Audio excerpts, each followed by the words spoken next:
Magandang umaga guys! Ang ating gagawin ngayon ay magtahi tayo ng basahan. Nandito ako ngayon sa inuupahan namin sa Bulacan guys. Wala pa kaming tahi doon sa Balot guys sa Manila. Ito yung aking gagawin guys, basahan.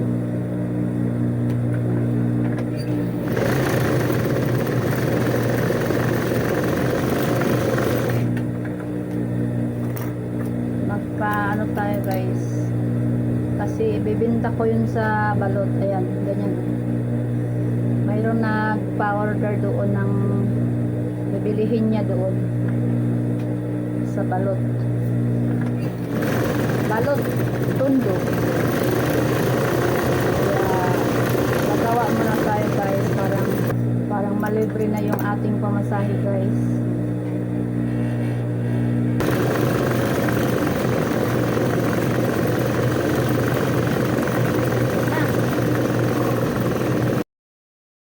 Hello guys, mang-snack tayo guys. Palaman, hotdog. Nasunog.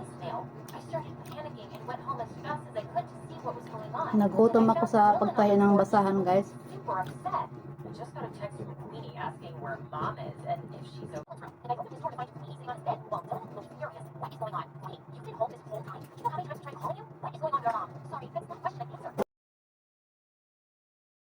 One, two, 5, 6, 7, 8, 9, 10. Oh. Ay 40 ka peraso. Ito ay 50 pesos ang 40 ka peraso. Ito ay 40 to guys. 20. Ito ay bayad nito ay 50. Isang kilong bigas guys. Pakita ko sa inyo yung aking natahi. Marami na siya guys. Tingnan nyo guys. Ayan na siya guys. Ang dami na siya. Ang aking natahi. Yan ang ibenta ko doon sa Maynila.